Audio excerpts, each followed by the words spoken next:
Coming up next on All About Android, it's me, Jason Howell, and my co-host Ron Richards. Florence Ion is out. Today we talk about notification ads. Are they annoying? Well, we actually have a debate that covers both sides of that argument. Plus, when RCS fails you, what happens next? YouTube music search and how it totally sucks. And I showcase not one, not two, but three pieces of Samsung hardware. And we've got a ton of your email coming up next on All About Android. Podcasts you love. From people you trust. This is TWiT. Hello and welcome to All About Android, episode 541, recorded on Tuesday, September 7th, 2021, your weekly source for the latest news, hardware, and not really many apps today, but we got a lot of emails. I'm Jason Howell. And I'm Ron Richards. And yeah, we're making up about the lack of apps news for emails about apps. So. Yeah, I mean, actually, I can't say that that's true. I think it's emails about hardware. Well, okay, there's some apps in there. You're right. Listen, you're right. Hardware uses apps. We'll get there. We'll get there. Go with it. Hardware is best when running apps, so I guess it's all tangentially related. And there's a little bit of app news in the top news block. Yeah. You may have noticed that Flo is not here. She is on assignment. She is actually on deadline. So she had to bow out for the show tonight. She has something that she has to write, and of course we understand that's her bread and butter right there. So she has to do what she has to do, and that just means that you and I, Ron, are going to hang out and talk some Android today. We'll do it old school. That's right. We're taking it back to the old school. Let's see here. Well, we don't really have to dance around it. We've got some news to talk about, so why don't we just jump right in? Let's do the news, Burke. Here on Android News, we got nothing but awesome tax, and it's free. The awesome Android tax of $0.00. It's basically a tax on your time because you're watching and listening, and thank you for that. Indeed, we do. And it's a bummer Flo's not here because I was looking forward to talking to her about her article that she wrote last week that was about the Lenovo P11 Pro tablet experience, which I just bought this tablet. So listen, advertising notifications on devices that we buy can be frustrating. We've seen Amazon do it. We've seen some other manufacturers do it. And Flo actually wrote recently how Lenovo is. And I'm going to keep this straight, and then I'm going to play counter argument to it. But Flo wrote about how Lenovo is, quote unquote, throwing ads into the P11 Pro experience. These ads are being served by the Lenovo Tips app. And this app can't be uninstalled or disabled, but users can disable notifications for the app, but unsure if that fixes the quote-unquote problem. And as mentioned, Lenovo is not the only brand that does this. Samsung, TCL, Amazon, they all do it. Samsung recently confirmed that it would be removing ads for many of its first-party apps, which is progress. Now, a lot of this, I will say this is a little bit of a tempest in a teapot. Now, okay. I've only had the tablet. Here's the tablet, my new fancy case. I got my little book folio case for it, right? So I can carry it around safely. Nice. I've only had it for about a week and a half. I have not gotten one of these ads yet. But I can confirm that the disputed Tips app cannot be uninstalled or disabled at all. Like, it's on the tablet. There's nothing I can do about it, right? Where this all stemmed from was someone posted in the Lenovo forums about how they received an ad that was pushing a notification for an offer to join Amazon Music. Okay, so here's the thing. A notification to join a service through some sort of corporate partnership, well, technically is an ad. When you tell me that it's forcing an ad, I'm thinking like the Amazon Kindle Fire experience when there's actually a ad on the lock screen, like a graphical advertisement, right? But a notification saying, hey, Lenovo customer, here's an offer for you. That to me doesn't feel like an ad. That's just part of the crap that the companies roll out through their partnerships and all those sort of things. So while I get the upsetness of an app a bloatware app that you can't uninstall, that lives on your device whether you want it or not, and potentially serving messages that are promoting a service or quote unquote an ad, on my scale of like the worst thing in the world, this is like a 3. Because guess what? You can swipe that notification as fast as you see it, and then it's never going to bother you again, right? There's a big difference between getting truly served an ad versus getting a notification from an app like the Tips app. And again, that said, I didn't get the notification. I didn't get the quote unquote ad. Maybe it was graphical. Maybe it was more intrusive. But I don't know, Jason, tell me if you disagree or if I'm wrong. But like, I just feel like this is a little bit of a tempest in a teapot, and that this isn't that big of a deal that it was made out to be last week. I had people tweeting at me about this last week. Right, because they know the Lenovo connection. Yeah. Well, I'll just start off by saying that you're not wrong, Ron, because that's your experience, right? And you're fine with it. I'm kind of in the opposite camp. Like, I hate it when on a phone I get a notification that's like, hey, act now over here. We've got a little thing going on. And I fully realize, like, and sometimes we do this to ourselves, right? Like, we install an app on our phone. We don't realize that app, whoever developed it, they get really crafty with their notifications and what they can do with them. And yes, you can use the notifications pane as an advertising platform. It might not have images in it, but is it messaging that's meant to like move you, get you to try something that you maybe don't already have installed? Like, I consider that an ad. That's like, hey, this exists over here. Why don't you do it? That's the same as someone saying, hey, I've got, a cereal that you've never tried. Here, check it out. And I go to the store and I buy it. But what's the difference between an ad and a special offer by being a customer of one of that? I mean, all these are you gonna tell me the Netflix button on my Chromecast remote is an ad I can never get rid of? Oh, well, actually, it kind of is. I mean, it's there with the intent. Like, Netflix has paid to put that button there so that you'll push it. Now, I happen to be a Netflix user, so that doesn't bother me as much. But for someone who isn't a Netflix user, they're probably pretty ticked off that they can't remove that ugly Netflix button from their remote. At the same time, there's a reason that it's there because, the hardware that you're buying, the price of that might be lower because of that deal. So I think sometimes that gets lost in the noise too, is that like maybe with some of these devices, and Flo points this out in her article, a lot of times like with a device coming from Walmart, the Onanon, that's a lower cost tablet. And so I'm not surprised when I see an ad coming up on a tablet like that. Like, that kind of makes sense to me. They're subsidizing the cost of that to bring the price down. That's kind of the price you pay. Do I like it? No, but I get it. I understand it. If you're getting a Samsung phone and Samsung, like you mentioned, only recently kind of dedicated themselves to not doing this as much. I don't know that necessarily means that they're not doing it at all, but as much. When I get a Samsung phone and,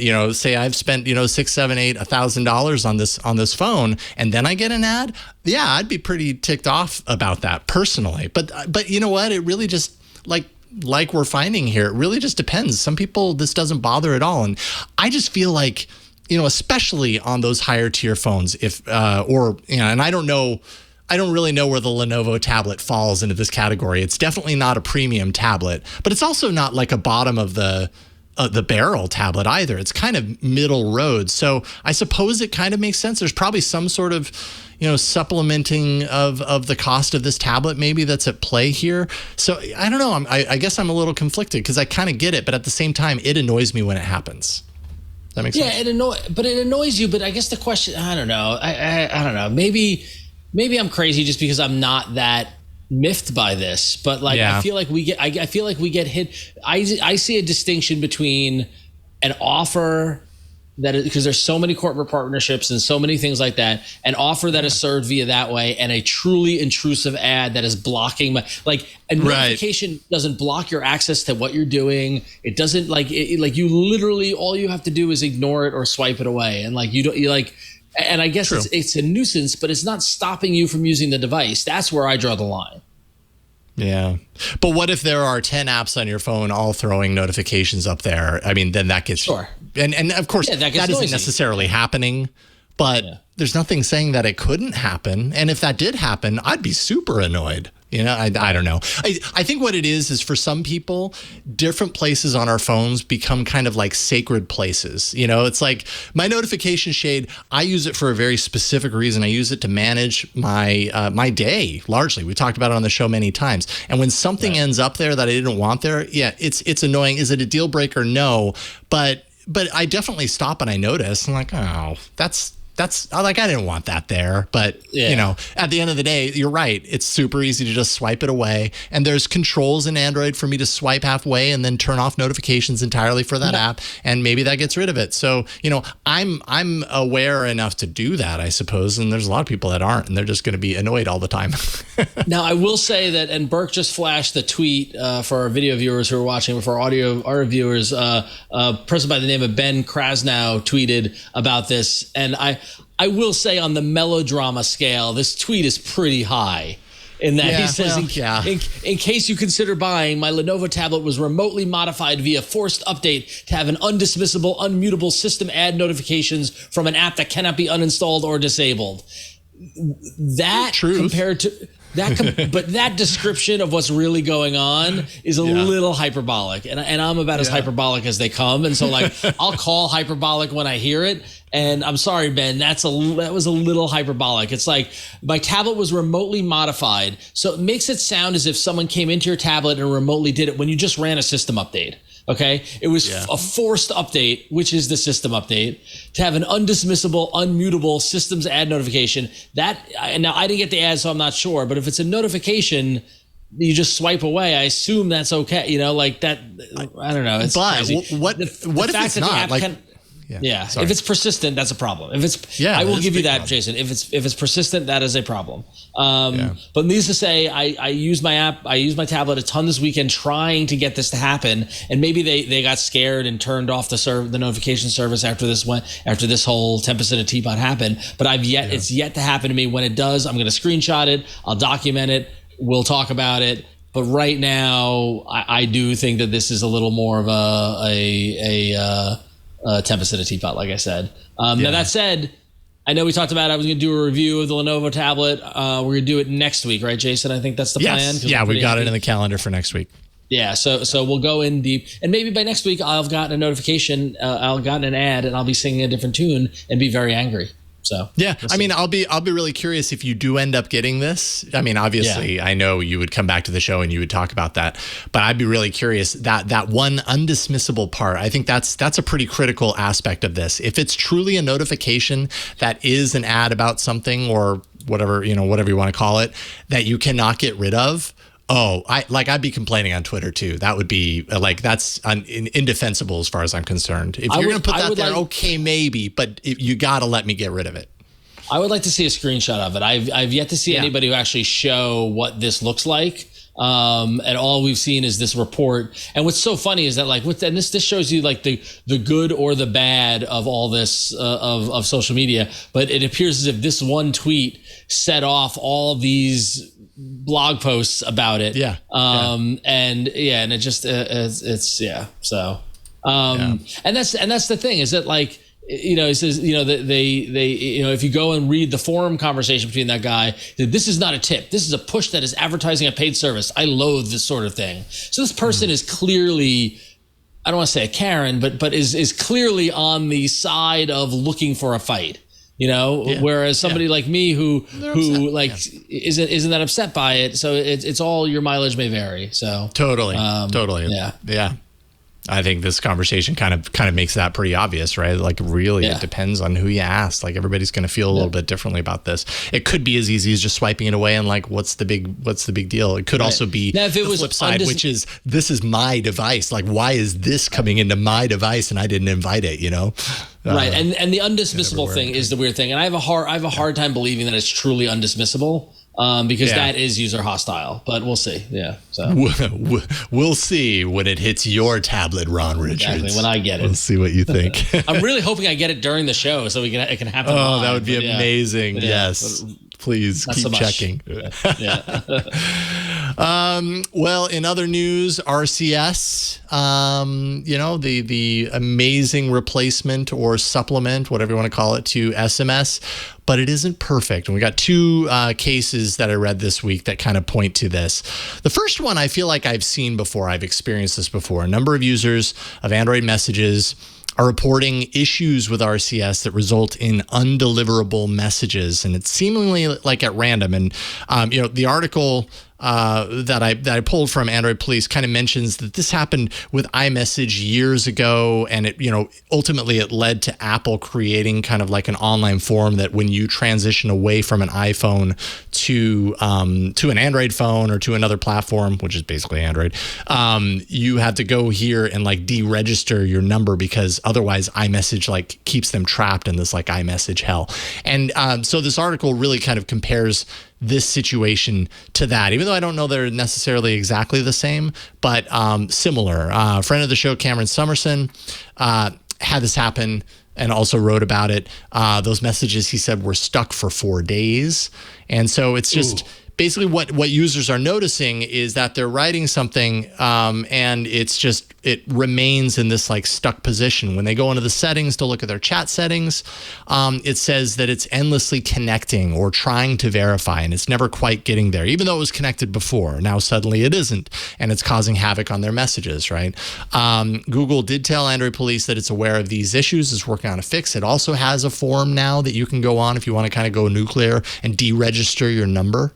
So they have the ability to do that. That first part, I feel like I've experienced that before, where like I know I have my RCS set up, it's been working for weeks, for months or whatever, and then suddenly it's not, and I go in there and it's like connecting, or it's not set up appropriately. And I think what it does is it points out the difference between SMS being this thing that's just like, we're so used to it being tied to the network. It's very ubiquitous. Yep. RCS may be a better technology as far as feature set and everything, and in some ways might be more robust because Wi-Fi, depending on how you look at it, is Wi-Fi in more places than mobile internet. I don't know. That probably depends on how you look at it, but some might say that there's more Wi-Fi than there is access to mobile internet, but I don't know. But it's showing flaws when that internet isn't there. It's creating issues. Have you encountered that, or? I actually have not encountered it because I'm primarily in a Wi-Fi laden environment. I literally can reach out and touch my router, which is right there, right? So it's like in fact I'm probably going to die from some sort of radiation. But no, it's perfectly safe. I've been told it's fine. In 20 years I'm going to have a big tumor in the front of my head. They're going to be like, "Did you use computers we a lot all in the will 2000s?" if that's exactly. The case. But I haven't run into this with RCS. I have been trying to take notice of when I'm chatting with somebody who's using RCS. Like I'm looking to see the differences in messaging. The majority of my messaging happens over WhatsApp, right? So like that's I'm one step somewhat removed. I'm not really texting, quote unquote, as much these days. But I'm not surprised to hear this because this is the same thing when 10 years ago or so when we were on the earlier 3G networks and we were doing more IP based, kind of uploading photos and things like that, where like RCS might be improved and a good technology to your point, but it's still dependent on that data connection and sending those data packets. Whereas SMS is it's like Morse code in comparison to RCS, right? Like it's this ubiquitous service that works over the air through the cell service. It requires very little data. So I'm not surprised to hear that. And as I start going out in the world and I'm, not on Wi-Fi all the time, as I start going back, I was in Brooklyn this past weekend. As I start going to the city more often, I'm gonna keep an eye on it to see if I'm running into this as well. But this reminds me of the old days when I'm like trying to update Twitter and I'm like, oh, I don't have a data connection. Come on, like that sort of thing. Yeah. So. Right. And we're used to, when we open up an app like Android Messages, we're used to like sending a message to someone and expecting that because we have phone, connectivity or whatever, that it's going to go through, because that's really what we've learned from SMS. But it turns out like what we're learning is like now this RCS is more dependent on an internet connection, and that can create some confusion, which ties into the next part of this. Kyle Bradshaw from 9to5 Google wrote about his experience with RCS during Hurricane Ida. He had to evacuate. He had to go to a different state. I think he went to Texas, somewhere in Texas, and he was trying to communicate with his dad. And sure enough, like his communication wasn't sending out, but he wasn't really being notified that it wasn't because it was trying to find connect via RCS, or maybe it was his dad's connection. That actually makes more sense because I think his dad was still there. Anyways, long story short, there was no clarity about this until after suddenly, like 45 minutes later, he starts to get this message. His dad, gains access to connectivity again.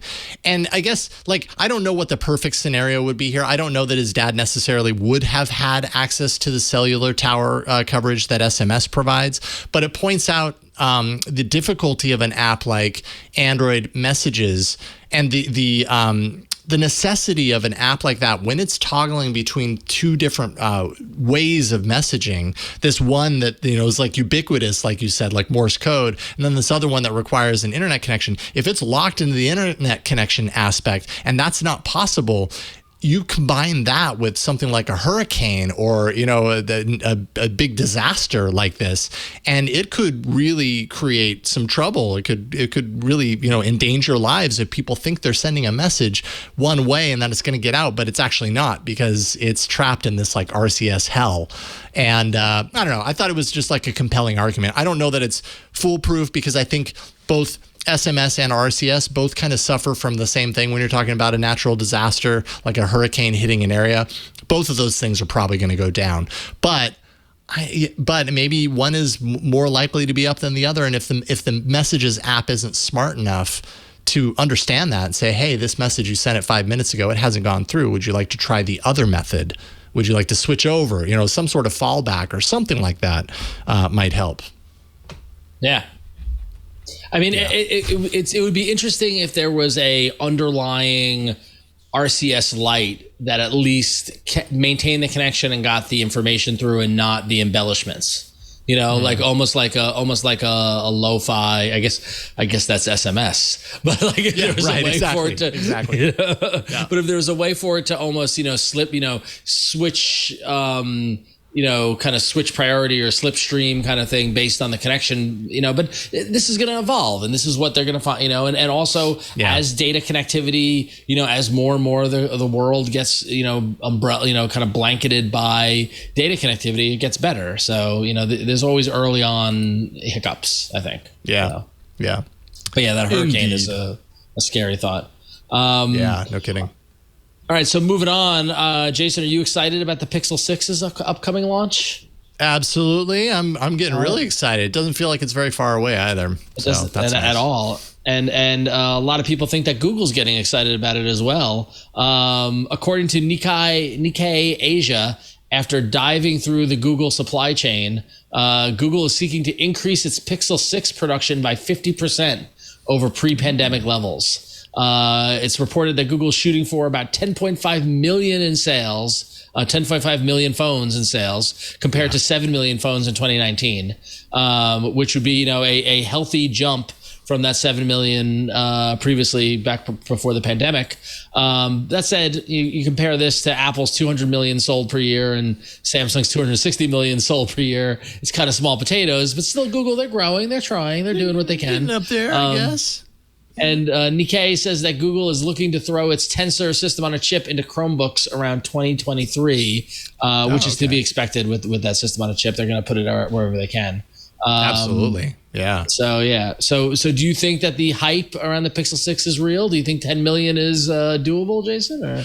I don't know if it's doable. I have no doubt that Google's really, it's looking like Google's planning to really push this. I just don't know how effective they're going to be at pushing it. It really looks like a great phone. Like, I'm excited about it. Again, like, I can't tell if it's like enthusiast excitement, and does that translate into normal people excitement? I'm not really quite sure, but it does seem like Google is intent, and they have a lot of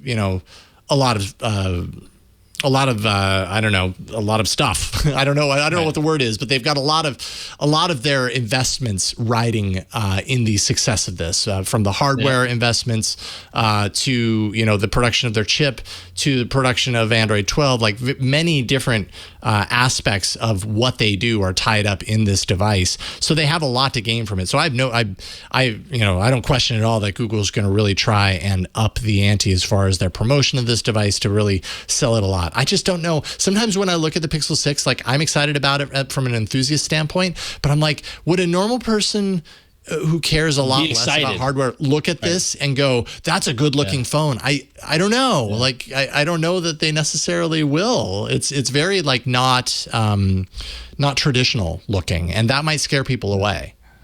Right. Yeah, no, you're right. You're right. And the thing is that like, so what behind it drives that belief in increased sales? Is there going to be, a marketing push? Is there a carrier partnership? Like what is that X factor that we don't know about because the rollout hasn't happened yet that is driving that increase in production? That's what I'm most curious about. Like, how are they going to get this phone into people's hands? So yeah, true. And I don't think that we're going to have to wait very long to find out. I mean, the hardware event, if previous years is any indication, is probably going to be near-ish the end of October or mid-October, maybe an end of October release. Yeah. I'm not really quite sure. But that's weeks away at this point. So that's exciting. Yeah. And we got the Apple event next week. That's usually kicks off this like fall hardware season. And it's like football. We're all watching every single week the different hardware announcements. Yeah. But I'm excited. I'm looking forward to it. We'll just see how Google does with it. I wish them all the best.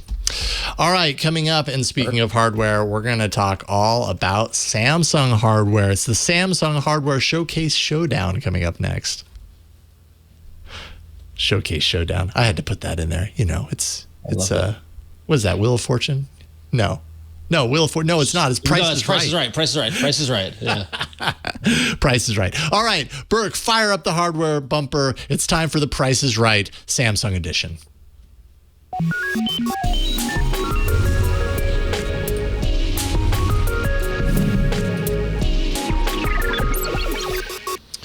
All right. So we thought today we'd do things a little different. What's up, Ron? You got a lot of hardware for us. I do have a lot of hardware. Yeah. I mean, so I'm looking at this list, and it's just like, it's a lot of hardware, Jason. Yeah. And, I think our initial plan was that I was going to bring on everything that I have, and it was just going to be like overwhelm you with hardware. But then we were like, you know what? Probably makes sense to spread this out over a couple of weeks. So that's what we're going to do. But today, like I was talking about earlier, well, at least I was talking in pre-show. I have a couple of review devices that I've been playing around with. I can't say that I'm giving these necessarily a full review because I just have so much stuff right now. I haven't been able to focus on the phone specifically, but I thought it'd be a good time for us on the show to just get a little bit of hands-on. I would love to answer any questions you have, Ron, because I know your interest in the foldables. And I wish you had these in your hands. But anyways, I have the basically Samsung's foldable lineup that they announced, weeks ago, the Galaxy Z Flip 3 and then the Galaxy Z Fold 3 over here. And then I also happen to have the Galaxy Watch 4 Classic. So I've got like the triple threat of Samsung hardware, that they announced, and it seems like a good opportunity to kind of show some of this off. So let's start with the Z Flip, and I would say, and I'm going to go ahead and zoom in a little bit. I love how tiny the Z Flip looks in your enormous Jason Howell hands. Oh, look at that! It is. Thing. I mean, that is just. It's a little thing. It's a little thing. That's cute. How does it feel? What does the phone feel? How does the phone feel?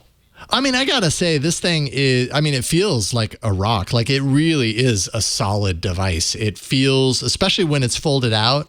Like, when it's folded out, I really wouldn't know that this is any different than a normal phone, except for the little crease that I feel on my finger. But I mean, it's just a solid, there's no real like hollow point. It doesn't feel cheap.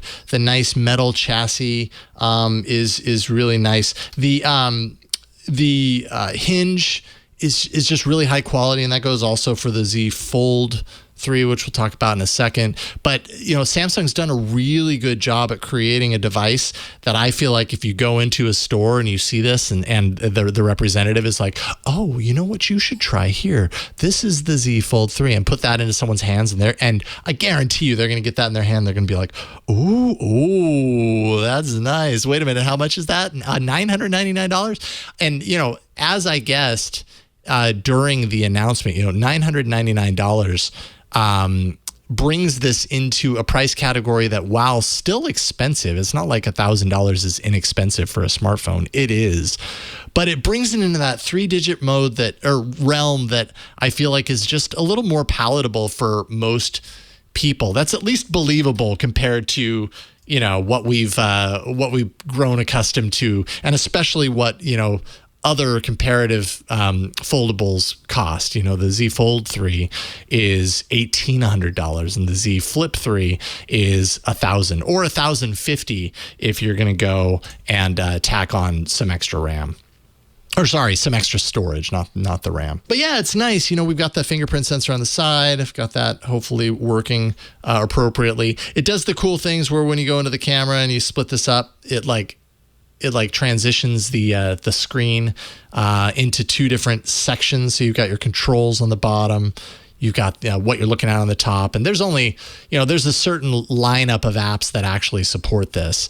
So you're not going to get that with every single app on the device. But when it happens, things feel really custom. And, it's nice. It's nice to kind of have that layout. It also allows you to do things like prop it up and, use it as a tripod and the function form aspect of it, I think, is what's most compelling from my side. It lets you interact with the phone in a different way by and hopefully more apps take advantage of that. But it's going to require adoption, right? Yeah, absolutely. And I mean, they've been doing this since at least. Well, I mean, this is the 3rd generation. I don't know if I would say 3 years, right? Yeah, that makes sense. I don't know if there have been more app developers really kind of jumping into the compatibility aspect of this, but a lot of the main apps that are installed on the phone already do this. YouTube, some of the other apps do this by default anyways, so it's kind of baked in there. But it feels really nice. One thing, and I think Flo has mentioned this, it doesn't have the satisfying, you know what I mean, to slam it. To hang up on somebody. You got to pull really hard, and even when you do it, your fingers are going to get in the way, because if they're not, this thing's going to go flying out of your hand. So you don't really get that satisfying snap close. That was pretty good, but I don't even know that I'd risk it, because it's all glass, and if I tried to snap it close and I flung it out of my hand and pulled to Jason, I'd be pretty sad about that. I would be very. But also, how often now these in old age are you having angry phone conversations with somebody where you need to hang up on them like that? Yeah, so that's a really good point. Good point. I will say the display on the inside is just really pretty, very bright, 120 hertz AMOLED, 1080p, which I feel like is enough. 1080p never bothers me. I think it's important because you've got the battery that's a 3,300 milliamp hour battery in here, which is actually pretty small on paper. I haven't used this with enough consistency to know how that fares for me on a daily basis, day in, day out. But I know that a lot of the people who have reviewed this, that's one of their primary complaints, is that 3,300 milliamp hours is pretty small and you really feel it. So if that display was any more than 1080p, you'd be getting worse battery life out of it anyways. And I think that's a solid trade-off. Yeah. But yeah, as far as the internals, both of these have the Snapdragon 888. So Samsung didn't do what they've done in the past, where they kind of skimp on the internals in order to bring you the cutting edge technology. And that's why that $999 price point is so significant. You are really getting a top of the line smartphone. I think one of the only other areas that's maybe a step down are the cameras. If I don't have the exact specs in front of me, but if I had to compare these cameras, I'd say the quality of the cameras that you're getting here are the quality of the cameras that you get on let's say a Samsung phone that's in the $700 range, $700, $800 range, which is not bad. It's not like those cameras suck. It's just you're not getting the ultra level cameras, the flagship level of camera. Right? Yeah. but again, what you're paying more for here is this unique design, and I really do think they've done a good job. Is there a fingerprint sensor on there at all? Or? Yeah, there is. It's on the side. It's right there. Okay. It's embedded into the power. So that's a power button, but it's also a fingerprint sensor.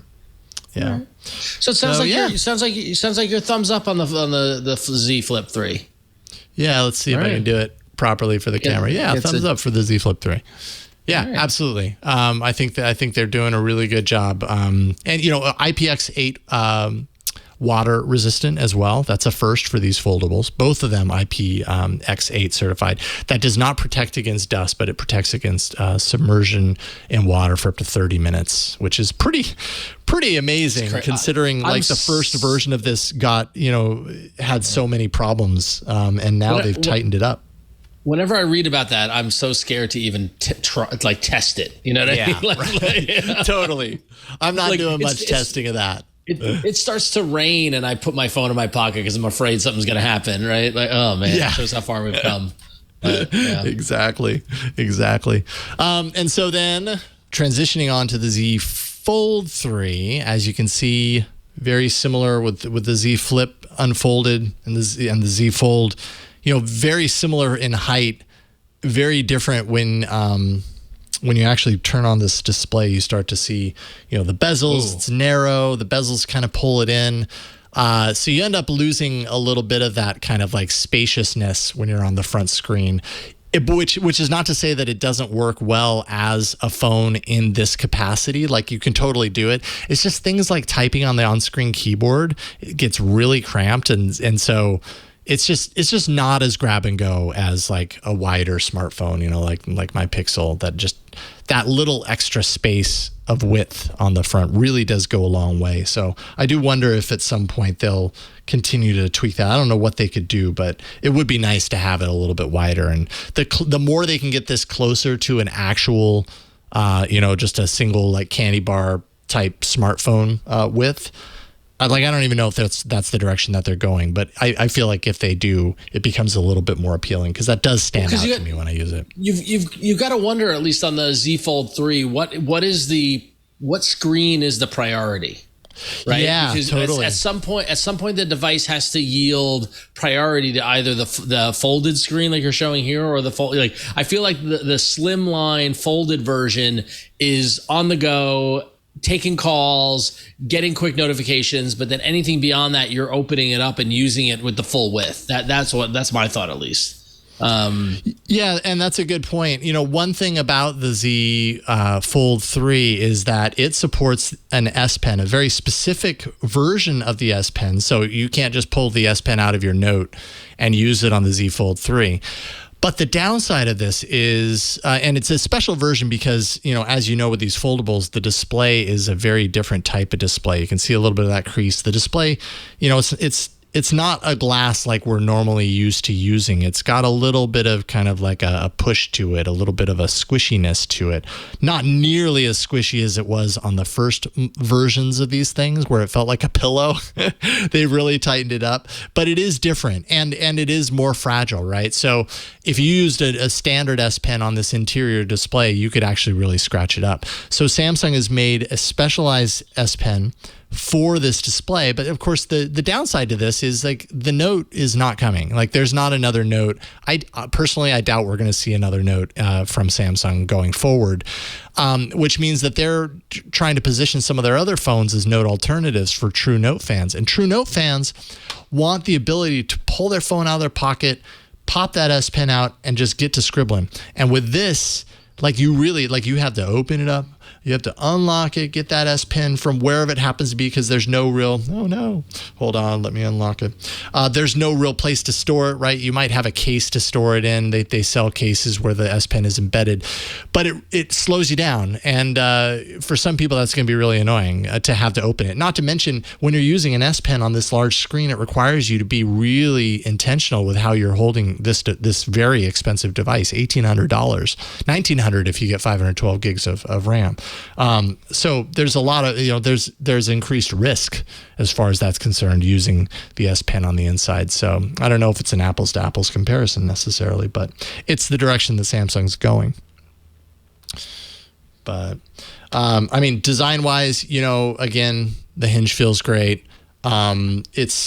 I mean, they're very similar. They're probably the same type of hinge, obviously different sizes, but I mean, it really does just feel very solid, very secure. Again, you can open it in any configuration that you like, and the screen will do its fun things. For some reason, now my fingerprint isn't working, but there we go. But yeah, now I did test something out because. Let's see here.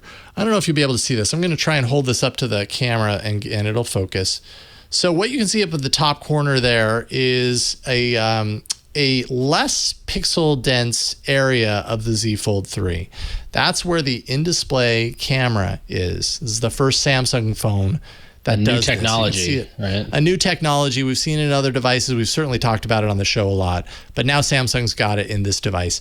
And, low pixel density to allow the camera to kind of shine through. If I go to my camera app, you end up seeing, I'm going to turn that off. You end up seeing it's a cutout now, right? Like they've literally turned off the pixels there so that the camera that's underneath can shine through. And so, Burke, in the dock, I put 2 images. The first image is the Flip 3 front-facing camera. That's just a standard camera right up at the top. And then the second image is so that's the first one, I believe. That's the Flip 3. And the second image is the Fold 3 front-facing camera. And they are a little different. It might be kind of hard, to be honest, to see the differences when you're flipping back and forth. But before you overly analyze them, I think we can all agree that both photos are extremely handsome. Oh, wow. Well, thank you. Yeah, I can agree with that. It's true. It's true. I'm a handsome fella. When you're starting with a subject and the bar is so high, it's hard to really analyze the nuance of. And just to drive the point home, I want you all to look at me on these phones. But what I was hoping for is I wanted to take the same photo with a standard front-facing camera and then one that's shining through the pixels and see if there were any obvious standout changes. And I mean, technically, just looking at them side by side, they look pretty decent. I think what I notice on the Fold 3 is that there's maybe, and I noticed it when we were showing them full size too, is that there's maybe a little bit more of a contrasty element to it, and maybe that has something to do with their image processing after the fact. They're probably going through those pixels to take the picture, and they end up with a certain thing that they can then put a filter through it to kind of bring it back to its normalcy. That's just a total guess, but I mean, all things considered, I think that's pretty usable. If I took a front-facing camera picture with another front-facing camera and got that image, I'd be pretty happy with it. I'm not seeing anything that's making me go, wow, that's garbage, So that's good. Not too bad. Not too bad. So, and again, Z Fold 3 gets a thumbs up, or? I mean, on a technical level, as far as the technology is concerned, yeah, I mean, it's pretty awesome. Yeah. They've really come very far with the Z Fold 3, with the Z Fold series from the very first one, which kind of started as a disaster. So technologically speaking, I think it's a win.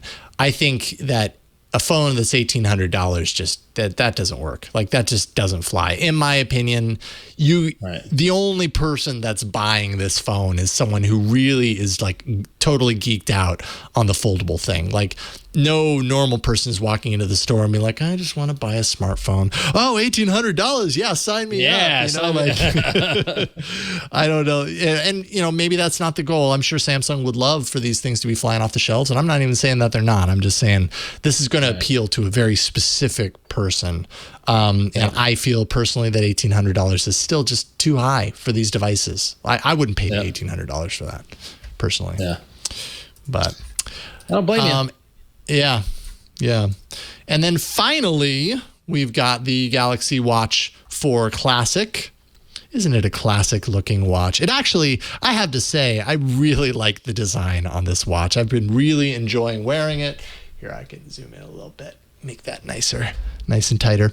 I went with the 4 Classic 42 millimeter. So there is a larger size. I believe the larger size is like 44 millimeter or 46 millimeter. I can't remember off the top of my head, but I went with the 44 millimeter thinking, normally I get these watches and they're gigantic on my wrist. So I'm going to take the step down and take the chance that it actually looks normal. And it totally looks normal. Like I actually look forward to putting this watch on. It's probably the first smartwatch that I've used and received that I actually want to wear. It doesn't feel, it doesn't feel like it's made from a technology company that, just does the same kind of watch that we've seen a million times. Like, it has style to it.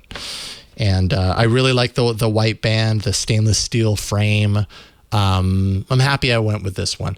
It comes with a wireless charger. This one in particular does not support LTE, but it does all the fun things that Samsung has added in its watch series. It has the rotating bezel, which is what you see here. I could still swipe if I wanted to, but the rotating bezel makes it even more fun. And this is notably the first Wear OS 3 wearable. And I got to say, so far, I actually really like it. It's kind of hard to know where Samsung ends and Google begins as far as that's concerned, But, I mean, from a experiential standpoint, this thing is rock solid. I've not once encountered oh man, it's slowing down or it feels laggy or anything like that. I feel like things are snappy. They're responsive. One thing I really like about this watch is I go for a walk with my dog almost daily now, and I don't have to actively turn it on and say start walk mode. I just start walking, and after 5 or 7 minutes, I feel a buzz on my wrist, and I look down, and it's like, yeah, we've been tracking you for this. We realize you're now walking, and you might want to track this, so we've automatically started tracking for you.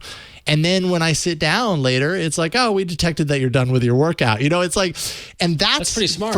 That's pretty cool. For me personally, that's what I need, because I'm just not really that interested in tracking a lot of exercise stuff and being really manual about it. Like, all right, now I'm going to lift weights. I'm going to stop everything I'm doing and punch it into my watch. Like, I'm not the person to do that. But I love those kinds of features where it's like, hey, we noticed you're doing this. We're just going to track it for you anyways. And so that's pretty neat. Cool. Yeah, but that's sort of like intuitive detection of what you're doing. That's what the promise of a good wearable is, right? Yeah, totally. I would imagine that's where we want these things to go. Is like, we've dialed in our algorithms so much that we know that this is the motion that happens when you're rowing, or I don't know. Maybe that's too much to ask, but. No, I don't think it's outside of the realm of possibility that at some time they've got that figured out that it could do that wisely. It certainly knows when I'm walking, and that's the thing I do a lot. So, so that's good. I have had this connected to my Pixel. That's what I'm really connecting the watch to. And I've had more than a few occasions where I'm on a phone call with someone with Bluetooth earbuds, and somewhere halfway into the call, the phone app just suddenly switches to the watch and away from my buds, and I can't get it to switch back. I don't know where the fault lies there, but it's annoying nonetheless when it happens. But yeah, I really like the Watch 4 Classic. I have to say they've done a really good job of it, and that's probably the device that I've used the most out of the 3 of these. Primarily because I can just throw it on my wrist and use it throughout the day. Yeah, it's a little more passive. It is a little bit more passive. I hate to say. So let me my old age. So let me ask you though: have you used the combination of the watch and either of the folds in a kind of this is a day in the life kind of mode? Could you see yourself subscribing to the Samsung ecosystem with both with one of those 2 foldables and the watch? I probably should have done that so far, but I have not. I have not. I mean, what I know about the watch is that mostly, from my understanding, most of the feature set is really works with my Pixel. There's certain things that it's not going to tie into. There's certain health things. I can't remember the feature off the top of my head, but there's one specific health thing that requires the Samsung phone with the app installed, the Samsung Health app, in order for that feature to work. Those aren't features that I'm using regularly, so that doesn't really bother me that much. Yes, you're locked into Bixby here, so I just don't use that. You can't do Assistant, and that's a really big downside and definitely worth mentioning. Thank you, Robot. It's the EKG functionality that's limited to a Samsung phone. So you're locked into Bixby. You're locked into Samsung Pay. And so these are two things that I'm pretty certain at some point Samsung's going to push out an update and be like, okay, fine. That's what they've done in the past when they've locked you into using their thing, like Samsung Pay or Bixby on phones in the past, and primarily in like programming a hardware button as a shortcut for these things. Initially, they were tied to their services, and then eventually they opened them up. And I'm sure that they're going to do that with a watch at some point. And I look forward to that because it's kind of a bummer not having that. But it hasn't been an end of story as far as I'm concerned. So, but that is the Samsung Hardware Showcase Showdown. Thank you. I'm Bob Barker. Okay. I guess it's not Bob Barker anymore. Who is it? Who's the guy? It's Drew Carey now, isn't it, these days? I think it's Drew Carey. That's right. Yeah. That's right. So. All right. Cool. Well, what do we have next coming up? We've got not one, but 2 mega blocks of email. All right, AAA@twit.tv. That's the email address. And when you've got an email, when you've got a topic that's burning inside of you, you want to share it to us, please do. AAA@twit.tv. Ron, you've got the first one. Yeah, please. We want to hear from you. We love the All About Android community, and that's you, listener, watcher, viewer, whatever you are. That's you. That's you, bud. And it's almost as if Mike in the All About Android community knew that we would be talking about Samsung this week with his email, as he says, since it appears Samsung has placed emphasis on the new standalone S Pens, while at the same time appearing to discontinue the Note line of cell phones, I think the S22 series of phones will merge these two paths into one platform. The S22 series of cell phones will consist of an S22, S22 Plus, and an S22 Ultra. The S22 and S22 Plus models will support the S Pen functionality, contrary to the current S21 and S21 Plus, and the larger S22 Ultra will also support S Pen functionality. However, that support will be in the form of a built-in stylus, parentheses, S Pen. Over the last 2 or 3 years, the differences between the Note and the S series product lines have been steadily decreasing. I think Samsung's at the point where the only real difference between the two product lines was the S Pen. So why not merge the two product lines into one single platform? Market the S22 to typical cell phone users, the S22 Plus to users like gamers who want a larger screen, and the S22 Ultra with built-in stylus to power productivity users. What do you all think? Well, Mike, I'll tell you what I think. I'm going to take your whole theory and raise the stakes here. Oh, right? Because I also I will give Mike credit and note that I do like his marketing brain name the S22 Ultra. Like I do like, he's like, all right, we got to make it interesting. But the thing about the Note that differentiated it when it came out, so much so that Jason and I and Eileen back in the day used to track when we saw it in the wild because it was such a radical kind of thing. What would be the most radical thing in the spirit of the Note line that Samsung could do? I'm going to tell you right now. Yeah. Okay. Ready? Good. I'm happy you've got an answer. Foldable phone tablet. Foldable phone tablet. So the Z Fold 3? No, bigger. Go bigger. So what are you talking like this is normal and then it folds out even bigger? Is that what you're talking about? Folds exactly. That's exactly what I'm talking about. So we're talking like not a foldable phone tablet, a foldable tablet. Oh, yes, that could also be a phone.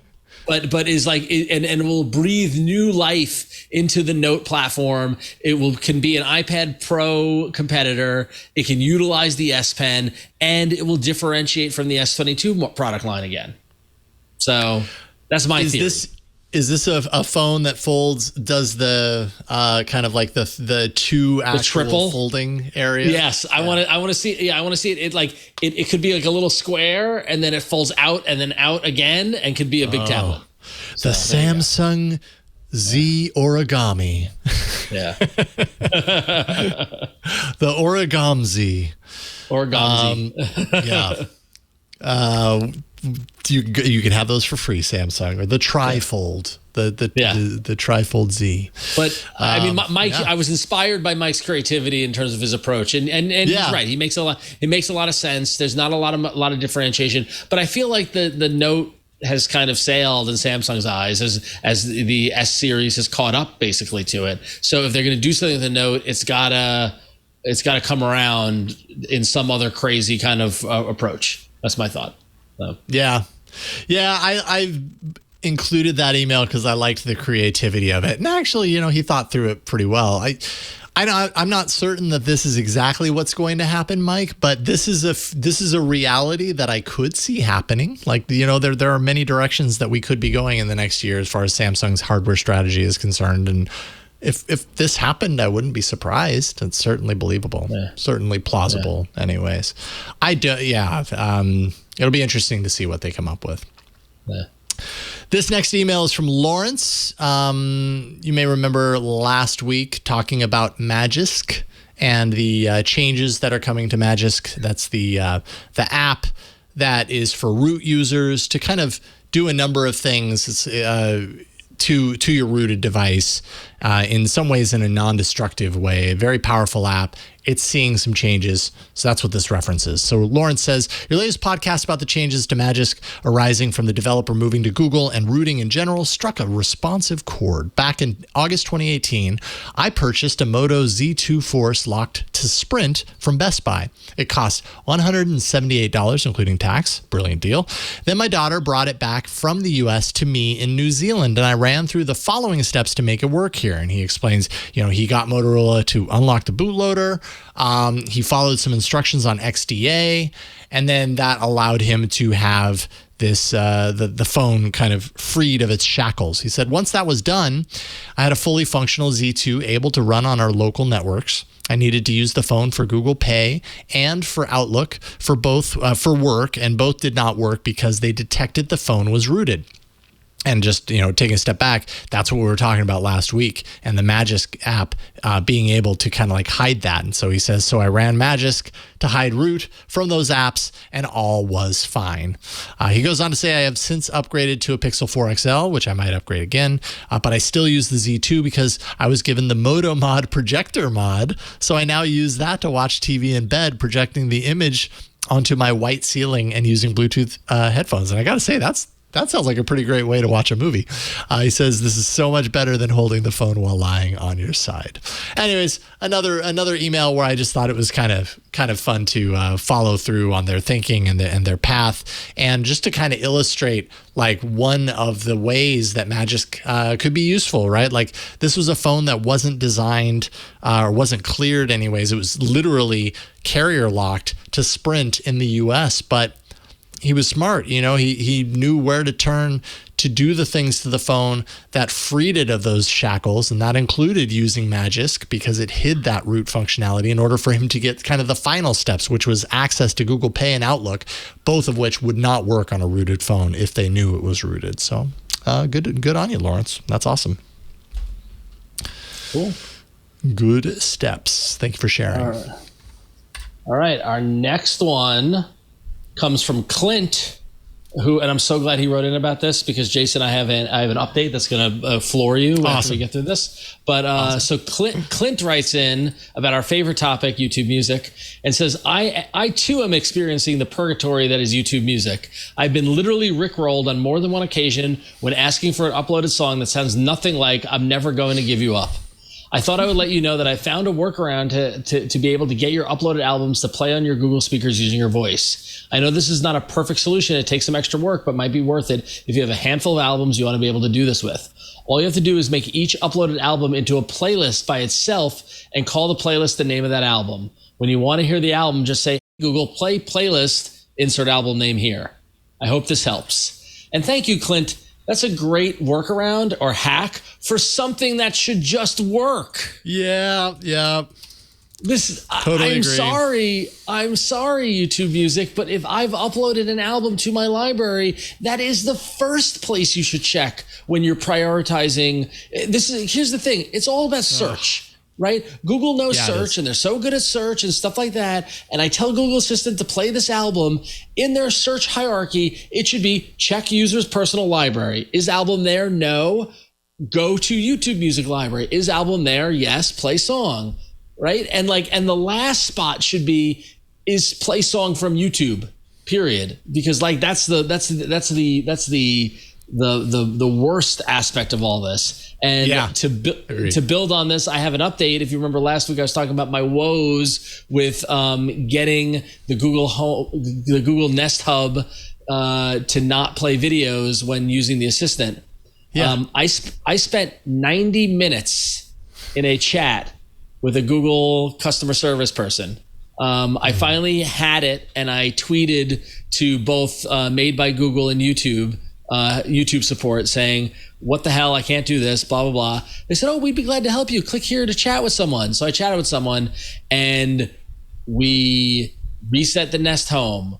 We uninstalled Google Home and reinstalled it on my phone. We tried, say this, try this, say that. And the whole time, and what's the worst? And this probably happens to you a lot, Jason, probably happens a lot to our listeners. When you know as much, if not more, than the person you're talking to at the company who's trying to give you support. Yeah, that's hard. It's hard when that happens. I'm explaining to the person, I go, listen, I know what you're doing and what you're testing. It's not going to work because I've done it. Here's the problem. Right. And I'm like, you need to get this to the product people. You need to, And so then finally I tweeted after the 90 minutes and came to no result. I tweeted back at them, and they're like, well, submit a feedback. And they gave me a link to submit feedback about YouTube. I'm like, no, this problem is falling in the white space between the assistant product and the YouTube Music product. And I'm like this close to making it into my Don Quixote kind of mission to get this fixed, to get this resolved, because it's driving me bananas. It's driving my wife bananas. YouTube Music doesn't work on the Nest Hub the way it should, period. So, yeah, maybe someone's watching or listening. But. It's frustrating. Yeah, the whole search aspect, you've nailed it, right? Like, it really should look upload first, YouTube Music second, YouTube third. And I mean, that's indicative of the larger problem, at least when you compare this against Google Play Music, which is that Google got a lot right, obviously. That's why we keep moaning about this on the show. So sorry if you're sick of it. But with YouTube, one of the main things that they got really right was the integrated search, and the fact that what I upload as a user, what I upload and what I find on your service really should be indecipherable from each other, because for me as a user, I'm going to the app and I'm going to do a search to find the thing that I'm looking for. So give me the thing, first of all, priority is give me the thing that I created, because chances are if I'm looking for that thing and I uploaded it or created it, then that's the thing that I'm looking for, because I already know it. I put it there, and then fall back on YouTube Music's library. And that lack of integration in the search, it drives me crazy. It drives me crazy that I have to go to a specific section of the app in order to find certain things. It's ultimately user hostile. And the fact that Clint's suggestion, which is a good suggestion and clever, the fact that you need to do those kind of workarounds to just play the music you have shows a fundamental flaw. It's a fundamental flaw. So, indeed. Thank you for writing in, Clint. We agree. We support you. We do. All right. More emails coming up. AAA at TWiT.tv. That's right. We've got more emails. Actually, we've got a follow-up here from Christoph from last week. You may remember Christoph. It was a pretty short email where he showed a picture of his Galaxy Z Fold 3, and it had this nasty thing down the center of it, right at the fold. And he was wondering, what he should do. Is he going to get a screen replacement? And I actually said on that episode, you're going to get a screen replacement. They have a replacement policy. One replacement within the first year. this appears to me to qualify. I suppose what I don't know is like what is actually going on there. Like I'm looking at it and I see an issue there at the crease, but I don't know actually what that issue is or what the result, or like what created that issue. Because Christoph wrote in to say, I just wanted to let you know the new information about my broken Galaxy Fold 3. I emailed you last week. Yes, thank you. Apparently, Samsung will fix it, but not for free. They're charging me €150 for it. They say it's user damage. So my thought was immediately, who doesn't use a phone? That it's better to have no guarantee at all. So I guess what I'm wondering is maybe I misunderstood what this guarantee was. My understanding of it was that there was one replacement included, but maybe it's one replacement for $150, which isn't that what a display normally costs to replace? I don't know. I'm really confused on that. I think that's a miss. I'd push back, Christoph, if I were you, because like that feels like a defect. Like we don't know how it broke. I mean, I forget his email from last week, and clearly we don't have all the information, but like, I go back to the time that I got when I had a Pixel, I forget what Pixel it had, and it was in the first year and it broke, and Google just replaced it. Like they just do the right thing and replace it. Samsung should do that. I'm trying to do a quick search to figure out eligible screen repair. Okay, maybe I found it. Hold on one second. Eligible customers who buy a Samsung Galaxy Fold device from Samsung or its authorized distributors on or before December 31st, 2020. Oh, maybe this has changed. May obtain an eligible screen repair. Oh, and pay a price of $149. Okay, so it hasn't changed. So that is part of the guarantee. The guarantee is, yes, you can get it replaced one time. You got to pay $150. Okay, that's my misunderstanding. Right. So my apologies. I thought that it was like a free replacement. But basically what they're saying, because then I did see another doc that was like listing some of the costs for replacing.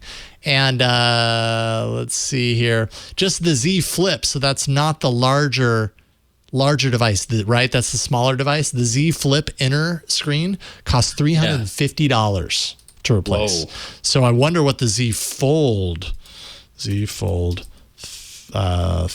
Let's see here. Z Fold 3 inner $479. Costs $479 to replace the inner display of the Z Fold 3 if you're not covered under their guarantee. So that's what it is. The guarantee is $150. So you get that one replacement. But still, yeah, that's kind of a bummer. If that's truly like a device a defect of some sort, it's a bummer to then have to spend $150 on it. Yeah, it's lame. I'm sorry, Christoph. But I guess at this point you're so invested. I guess you kind of have to, right? I know. You're gonna do it. Well, at least it's not full price, I guess. There you go. I will say that during Christoph's email, I got hit with a notification from Assistant saying, "How am I doing?"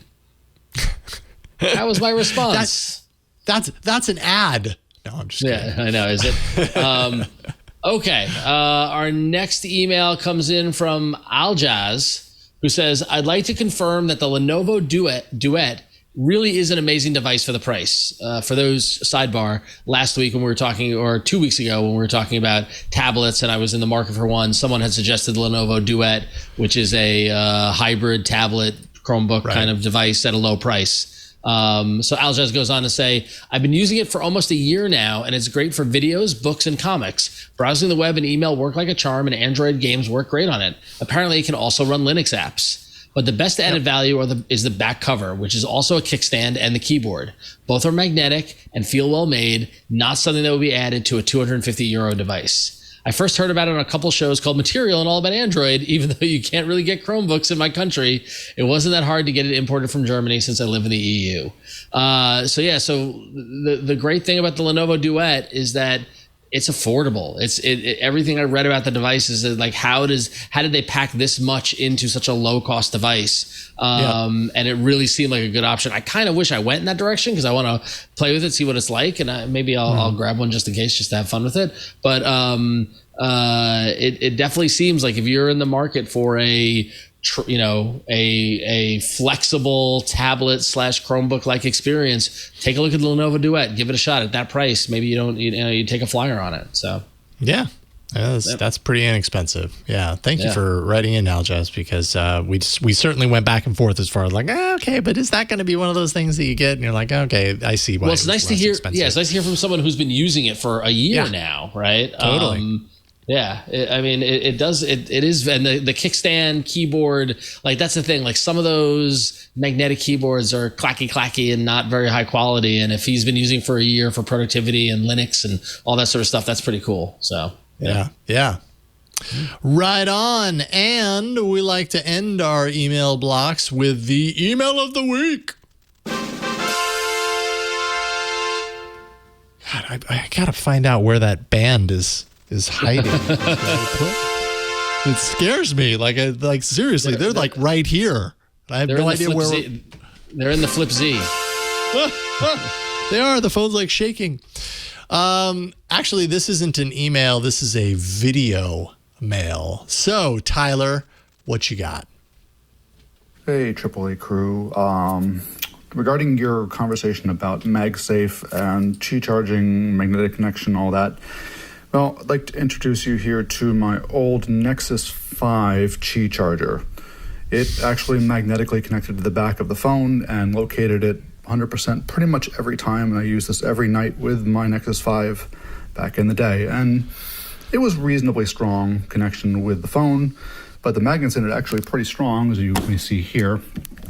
I have to work pretty hard to get off there. I'm kidding. But wow, it's not really any good to me anymore, but there it is. I don't know. It kind of looks like it would be a good refrigerator magnet. Like, yeah, it seems to keep the kids' artwork from school up on the fridge pretty soundly. So, yeah, exactly. Yeah, it's a super nerdy refrigerator magnet because when it's stuck on the refrigerator, instead of it being like a picture, it's like FCC specs. Exactly. What I do like is that he still has it. Like, how many years old is that thing? Like, and what are you gonna do? You gonna throw that away? I was just gonna say I can attest to that by the number of boxes and plastic bins and the drawer to my left that is full of technology and connectors and things like that. Yeah. So. Yeah. Now, okay, so we're both big time Nexus 5 fans. Can we consider it as a Hall of Fame device? It is the inaugural. It's the inaugural Hall of Fame device. Yeah. Inaugural Hall of Fame device. It was the first. It was like, everybody's showing up now, huh? I've been here. Also, I will make a mental note, and I really hope somebody in the Discord or in the chat or somewhere out there is keeping track of all the hardware that we put in the Hall of Fame, because other than the Nexus 5, I don't remember which ones I've said go in there. So I really should be writing it down, but I'm depending on the audience to do it for me. So please do that. We should. Well, I know the OnePlus One is in there. Yeah, the OnePlus One deserves to be in there.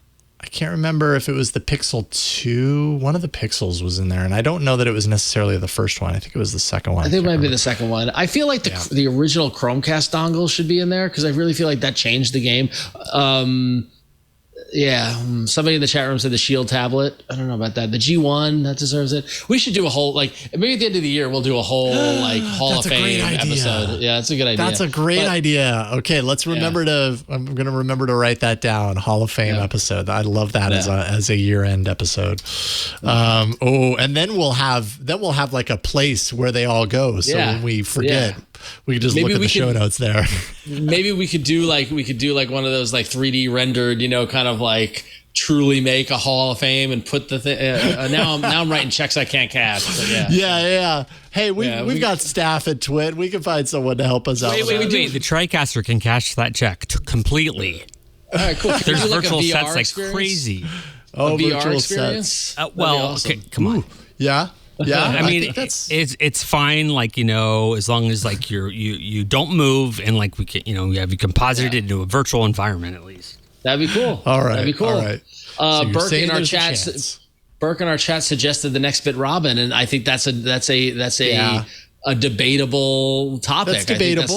That's worth debating on this episode. On that episode. Yeah, I like it. I like it. Now to answer your original question, while I did love the Nexus 5, I did not have the wireless charger, and now I'm clearly missing out on it. So Totally. I completely forgot. Like when I saw this video, I was like, oh yeah, that's right. It did. But I never had it. And so it was totally off my radar. But that's really cool. Nexus 5 is like one of the OG MagSafe devices. Yeah. Really. When you think about it. Thank you, Tyler, for shooting that and sending it in. And I hope it's being displayed proudly on your refrigerator door. That's where it belongs at this point. And that is the email of the week. Woo. And those final horns mean that we have reached the end of this episode of All About Android. Flo, we have missed you. We will see you next week. And Ron, always a pleasure to get to do the show with you, but always a lot of fun to get to do the show with just you. So thanks for being with me tonight. We have some good times, Jason. We really do. Indeed. And I love being here every Tuesday for the past 10 years. And we'll continue. Yes. But you can follow me over on Twitter and on Instagram at RonXO, and check out Scorebit in the Google Play Store. It's an app where you can find places to play pinball and keep track of your scores. I actually played pinball out in Brooklyn this past weekend, and I used Scorebit on a machine that had it all set up, and it was really cool to see it out in the wild. And I met some people who are also using some users. It was pretty cool. So life is good. So keep an eye on Scorebit. We got some cool stuff coming out soon that I'm looking forward to share with you all. So yeah. I can't wait. I'm waiting with bated breath. I don't even really know what does that mean? Bated breath. I don't know. Bated breath. Are you actually putting bait in your mouth and like waiting? So. That's weird. I'm going to look it up while you talk. Bated breath. I'm very curious. Here we go. Bated breath meaning in a nervous and excited state, anticipating what will happen. They waited for the answer on their application with bated breath. Okay. That's the example in the dictionary. It doesn't say where the origin is. I'm gonna find it. Yeah. Oh, baited, not baited. So BATED, not BAITED. Yeah. Holding one's breath. So it's holding their breath. Yeah, that's what it is. Who knows? So maybe I'm breathing with a worm on my tongue. Maybe I am baited. I don't know. Thank you, Burke, for doing all that you do. Thank you, Victor, for doing all that you do. Actually, it's not Victor tonight. I'm happy I caught this. Victor is off for Labor Day, taking his day off today. It is Anthony. So thank you, Anthony, for filling in for Victor and for making sure everybody gets this episode of All About Android. I'm on Twitter at Jason Howell. I'm all over the TWiT network, twit.tv, where you already are, or hopefully you already know about twit.tv. But you can find my other show, Tech News Weekly with Micah Sargent. And we've got a cool episode in the works for this Thursday. So check it out, twit.tv/TNW. Club TWiT is another thing that I want to let you know about because we're doing some really cool stuff with Club TWiT right now. First of all, you get your shows, all the shows that we do, ad-free, no ads inserted, no ads read, just all ad-free. So it's a pretty great way to support and get your shows ad-free. You also get an exclusive TWiT Plus podcast feed with extra content. So a lot of the pre and post show stuff from the different shows. If there's something magical that happens, we go ahead and put that in the feed. But now we're also putting extra content that you won't find elsewhere. You get access to this members only Discord channel, and we're starting to do like AMAs and certain things that are tied directly into the TWiT Plus feed and into the Discord. So, technically, if you're a Club TWiT member, you're getting access to some content that you really can't see anywhere else on TWiT. So, twit.tv/Club TWiT if you want to get access to all that. But most importantly, I would say you're supporting TWiT in the process, and we really do appreciate that. So twit.tv/Club TWiT. That is it for this week's episode of All About Android. Always a fun time. We publish this show every Tuesday evening at twit.tv/AAA. So go there, subscribe, and then you don't even have to think about it. It appears like magic for you each and every week. We'll see you next time on All About Android. Have a good week. Bye, everybody. If you find yourself talking to those virtual assistants in your house quite often, or maybe you can make your light turn on and off with the touch of a button, well, Smart Tech Today is the show for you. Join Matthew Casanelli and myself, Micah Sargent, every week as we talk all about smart stuff and the fun that comes along with it.